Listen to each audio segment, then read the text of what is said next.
If Cloud from Final Fantasy VII adventured through Pokémon Legends Z-A, could he become the strongest trainer? Let me explain. In this video, we're using Pokémon that represent Cloud's team from Final Fantasy VII. With a few extra rules to make this challenge run a little harder, can he reach rank A with the help of his friends?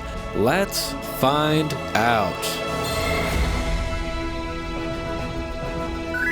So the idea for this concept came after seeing the opening cutscene with the Mega Power coming out of Prism Tower kinda looking like Mako energy, and Lumio City sort of being like the iconic location that is Midgar from Final Fantasy VII. There are multiple organizations in this game, like the Quasartico group, who are kinda like the Shinra of this game, except less evil, and the Rust Syndicate, who are dressed like the Turks. We take the train into the city and meet our new rival, Tawny. Since we're in the tutorial, we're forced to use one of these starter Pokemon for the time being, none of which will be representing our teammates from Final Fantasy VII. In this game, you can only catch Pokemon in the wild zones, which are unlocked as the story progresses, and the Pokemon we're looking for won't be seen for a while, so I decided to trade myself some of the Pokemon that we want. The first one being the Pokemon to represent Cloud, Honedge. This steel ghost Pokemon symbolizes his Buster Sword and the memories of his past that haunt him.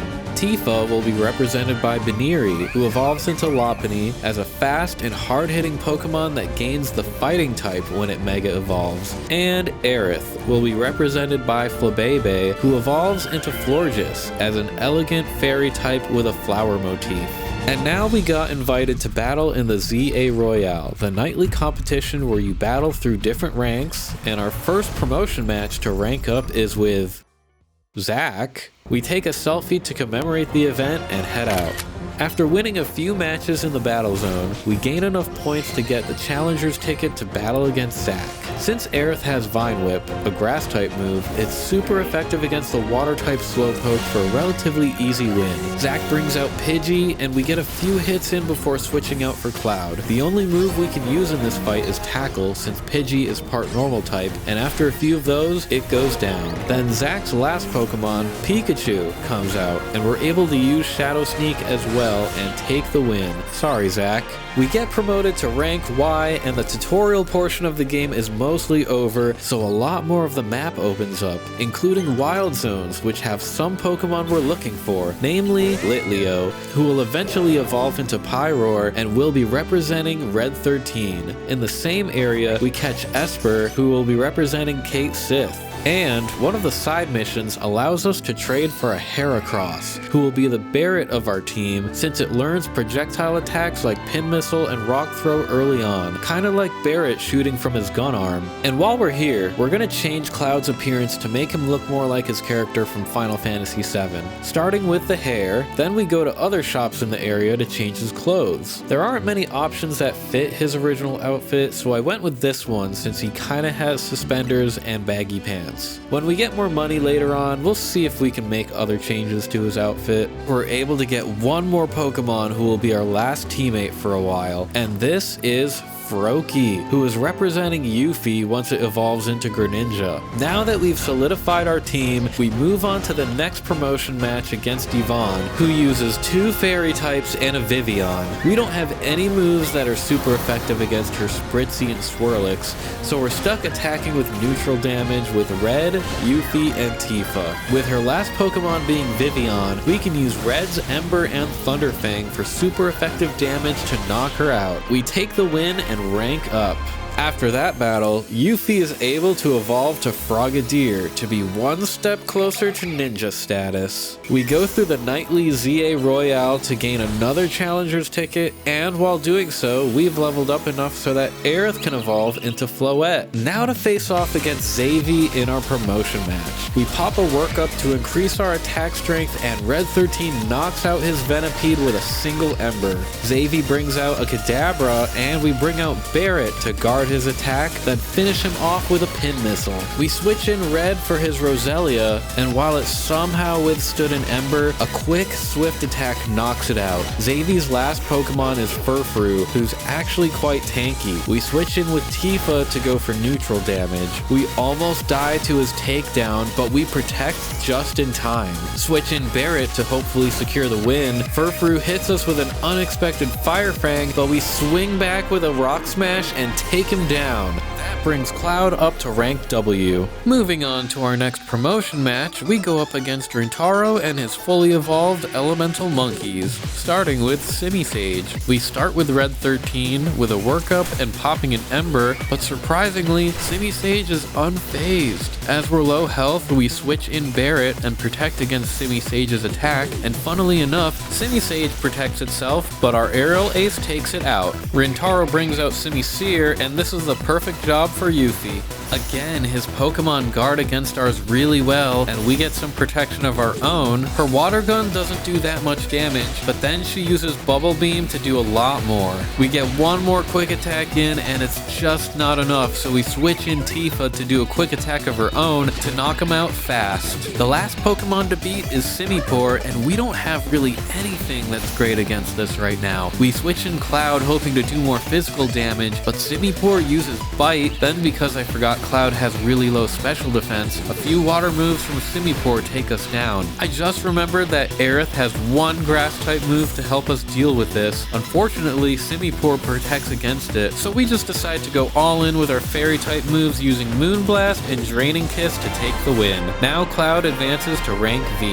After this point in the game, we receive our Mega Ring, which will allow Cloud to Mega Evolve his team, and where Cloud gets recognized for his outstanding battle skills by Quasartico Inc. He's given an offer to advance all the way to rank F if he can beat Vinny. Before taking him on, I wanted to find a shiny stone to evolve Aerith, which would be really good against his Mega Drampa, a dragon type Pokemon, and we've built up enough friendship with Tifa to evolve her into Lopunny. After all that, we take on Vinny. While we do start with our water type Yuffie against his fire and dark type Houndoom, its bite attack is so strong that we barely get any time to get all our attacks in, and it ends up fainting her. While it's at low health, we switch in Tifa to get the last hits in to knock it out. Vinny brings out Sharpedo next, and Aerith is a perfect counter as she has Magical Leaf and two fairy type moves to make quick work of it. Barrett knocks out his Veneeri in one hit. Vinny's final Pokemon is Mega Drampa, and even though it hits really hard, Aerith's special defense is so high now that she can withstand its attacks pretty well. And Mega Drampa seems very slow waiting on cooldowns because it probably has a dragon move that it can't use against us since we're purely a fairy type. So after popping some Moonblasts and Draining Kisses, we take the win,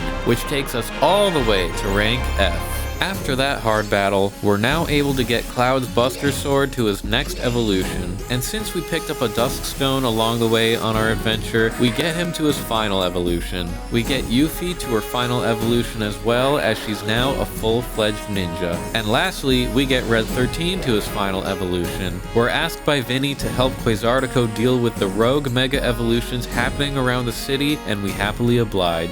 I think it's time we make some changes to Cloud's outfit. Now we've gone for a more Advent Children look.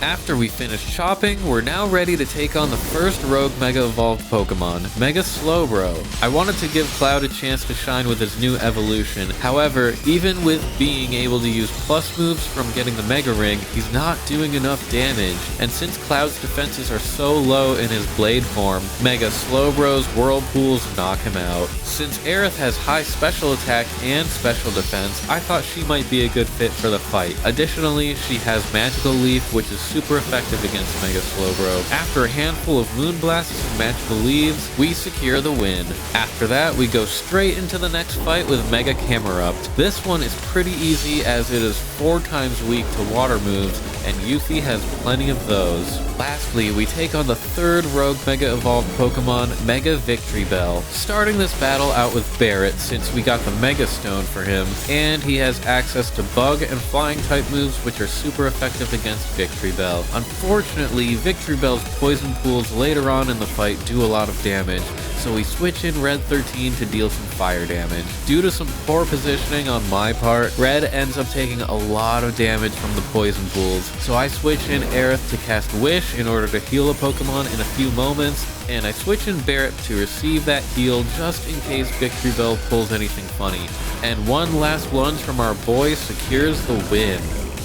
As we head back to the hotel, we're ambushed by the legendary Pokemon Zygarde, who wants to battle as a way to test us. Since Barret was the last Pokemon we used, he gets to be the star of the show in this battle, and it works in our favor as Zygarde's moves aren't very effective against Barret's bug typing. After defeating him, Zygarde is joined by a man with white hair, kinda giving Sephiroth vibes. He asks us if we're prepared to protect the city, then takes his leave.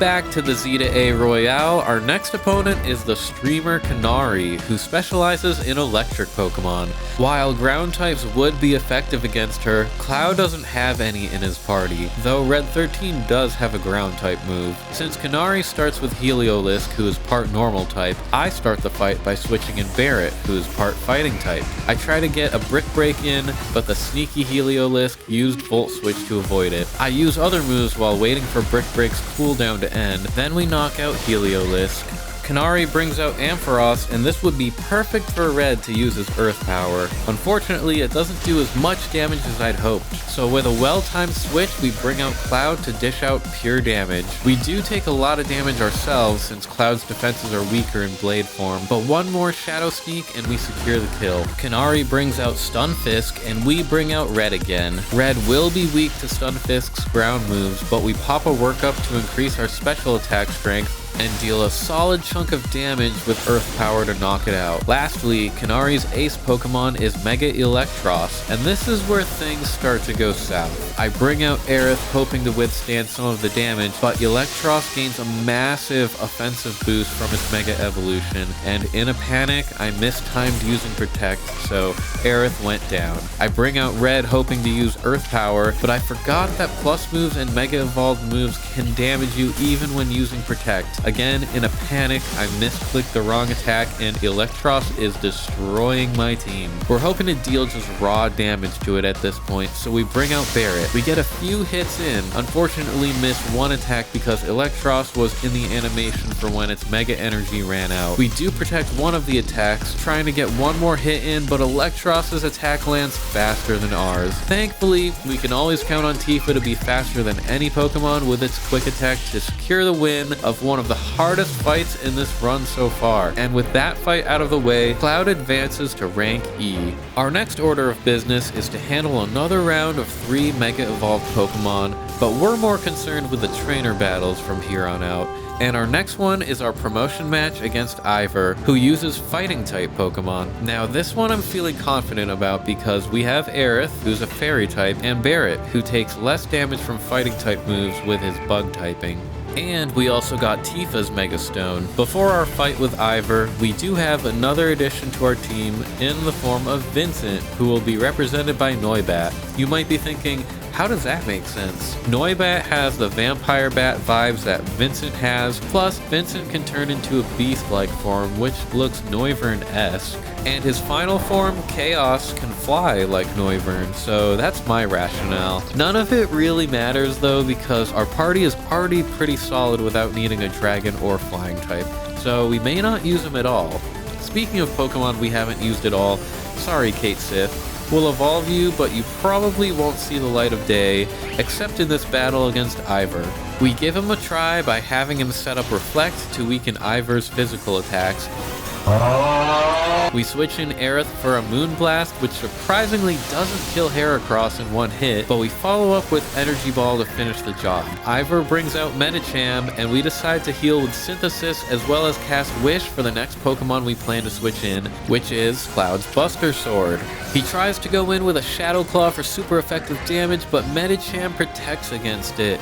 Since Cloud's offense is so strong in Blade form anyway, Iron Head almost knocks it out, then we follow up with a quick Shadow Sneak. We switch in Aerith to prepare for Ivor's Machamp.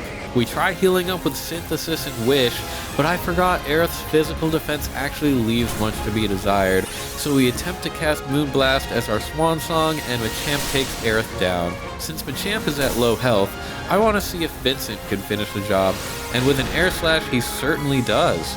Ivor's last Pokemon is Phalanx. He surprisingly has a rock move to deal with our flying type Vincent, and we once again forget that Protect doesn't negate all damage from Mega Evolved moves, so we try to get some hits in with Super Fang and Gust, but there's no way Vincent was going to survive this fight. We go strictly for raw damage now with Cloud as we get 3 attacks in to knock out Phalanx in an almost close match. With this win, we advance to rank D.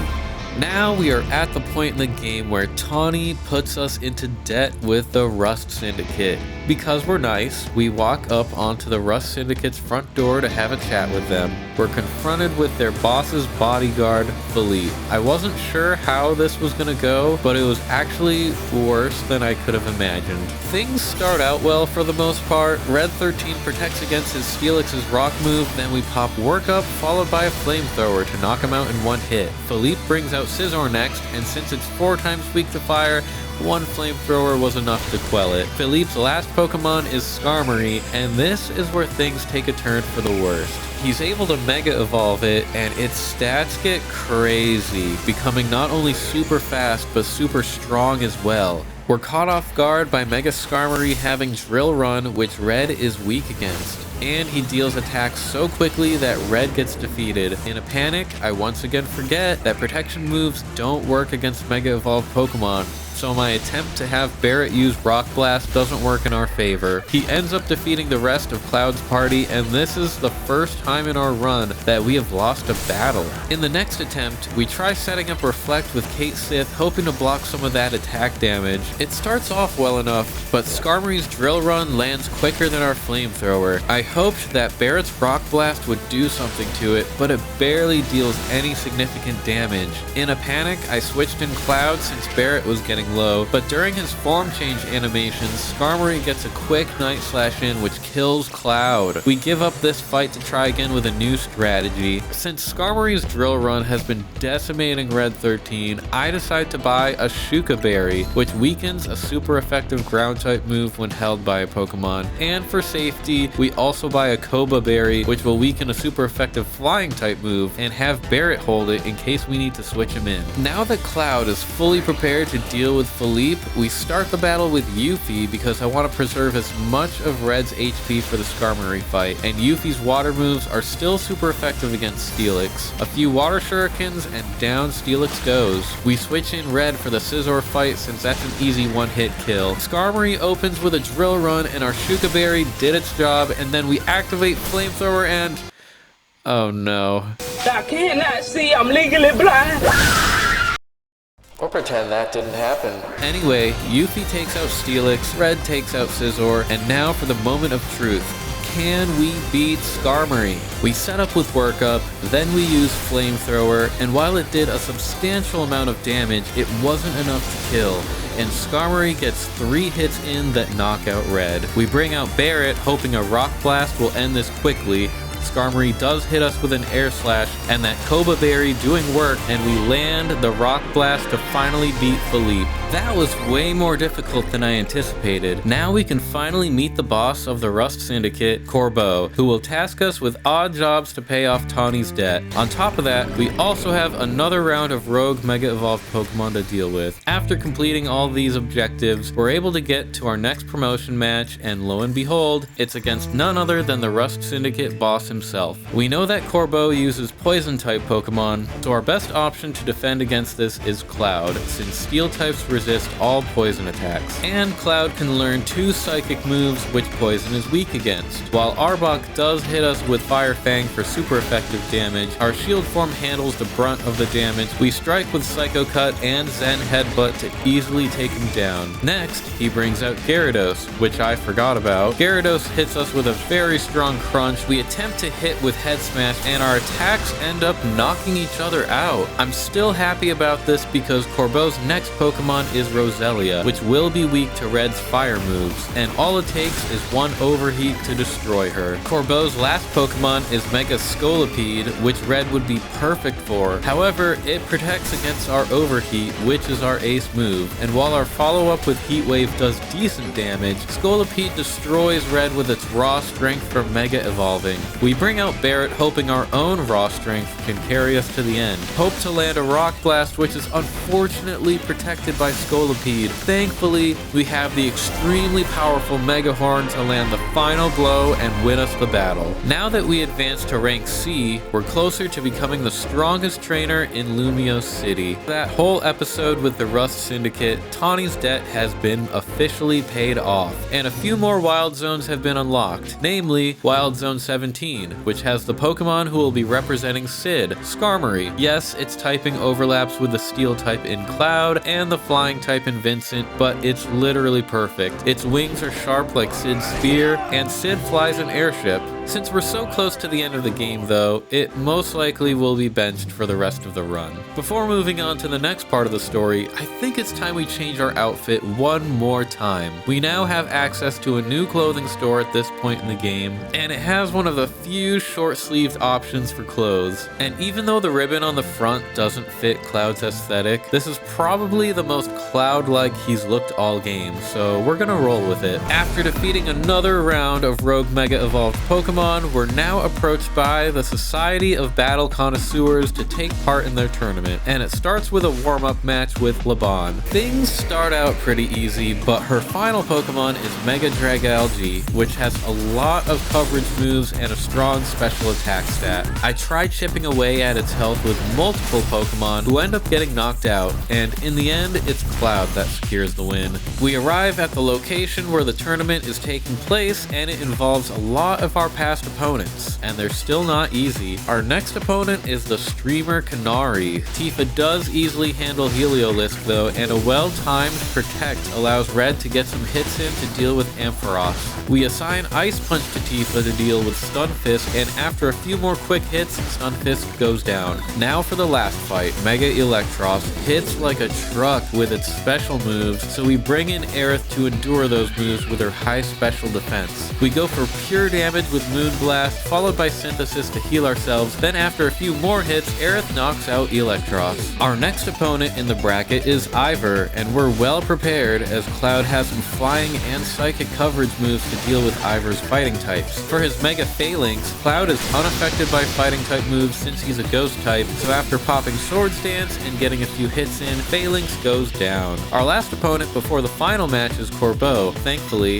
instead of Philippe. This battle goes almost identically to our promotion match from last time, where Cloud pops Swords Dance and Psycho Cut to kill in one hit. Then Gyarados and Cloud knock each other out. Next, I decide to switch in Tifa because she has Bounce, which is super effective against Roselia. Knowing that Scolipede is going to be the last one, I keep Tifa in because, for fun, I wanted to show off her Mega Evolution. Sadly, Scolipede defends against our final blow, so in a panic, I switch in Aerith, who unfortunately had to be our sacrifice, but it gives Tifa enough time for her cooldowns to end and get the final hit in to win the match. Before our final match with Jacynth, we're interrupted by Zygarde, wanting to test our battle strength in his 50% form. We figure Aerith is the best option for this fight since her fairy typing makes her unaffected by dragon type moves, which Zygarde has, and yeah, this actually looks kinda sad. After that, we're finally able to battle Jacynth, which also happens to be our promotion match. She uses fairy type Pokemon, and we have quite a few counters for her team.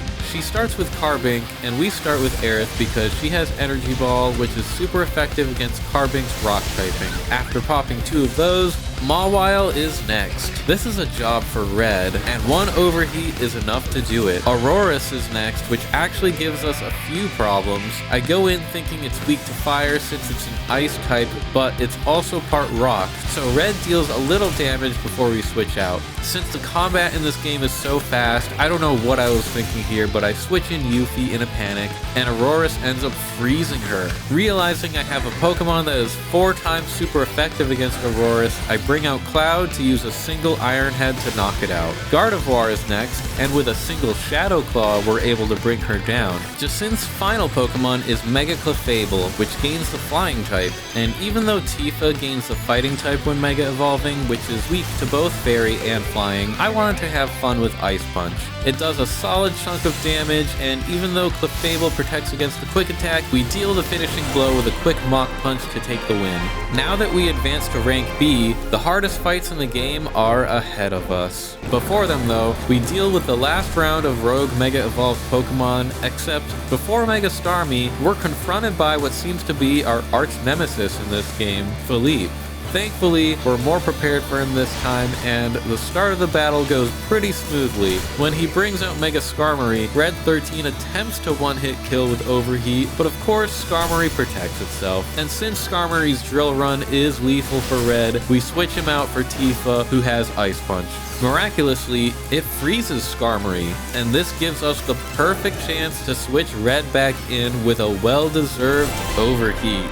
After a cathartic victory, we handle Mega Starmie and move on to our next promotion match with Grisham, a former member of Team Flare. While his team is very formidable, we have a lot of counters for it. He starts off with Pangoro, and we start with Aerith. We go in for a 4-time super effective Moonblast, but of course Pangoro protects against it. While we wait for Moonblast's cooldown to end, we heal as much as we can as Pangoro dishes out a lot of damage. Thankfully, we survive a lot of it until we cast another Moonblast to end him in one hit. Next, Grisham brings out Malamar, and once again, Moonblast is carrying the fight. Grisham brings out Pyroar next, and with one Water Shuriken, Yuffie wins the fight. Tyranitar is next, and Barrett is the man for the job with his 4-time super effective close combat to knock it out. For Salamence, we bring out Yuffie once again, and one Ice Beam handles it quickly. Now, Grisham's last Pokemon is Mega Charizard X. In the moment, I forgot what it's weak to since its typing changes to Fire Dragon, so I just spam all of Yuffie's moves hoping to do enough damage to quell it, and she was so close too. Since Charizard's health is so low, I thought a quick attack from Tifa would be enough to handle this, but then Charizard uses Dragon Rush to avoid the attack, and it ends up knocking Tifa out in one hit. Thankfully, I still have a Pokemon that has a move with a fast attack animation,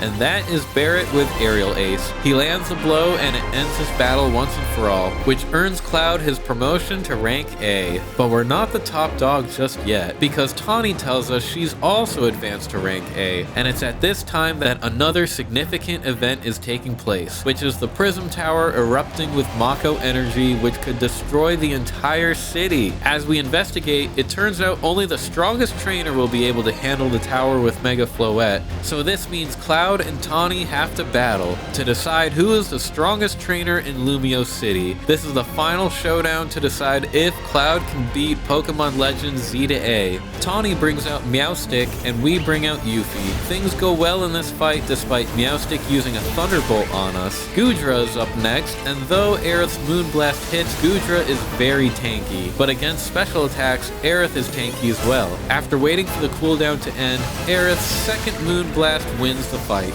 For her Manectric, we bring out Barrett, hoping to do some super effective damage with Bulldoze. Manectric defends it, but since Barrett's attack stat is so high anyway, one hit with a Mega Horn and it's lights out for Manectric. Next up is Avalugg, and we figure Barrett's fighting type move can quickly deal with it, but Avalugg uses Protect, unfortunately. We switch in Red 13 for fire damage, but not before Avalugg hits us with a surprise Stone Edge, which is super effective against us. Tawny brings out Feraligatr next, and we bring out Aerith in hopes of using our grass type move against it. However, I didn't realize that in the fight with Goodra, it used Toxic on us and we're losing health fast. So fast that in addition to Feraligatr's attacks, it's too much for Aerith to handle and she's not able to cast Energy Ball before getting knocked out. We bring out Tifa hoping a Thunder Punch can help us with this fight. Feraligatr uses Breaking Swipe, which lowers our attack strength, so the Thunder Punch doesn't do as much damage as we'd hoped. We try getting a few more hits in, but Feraligatr's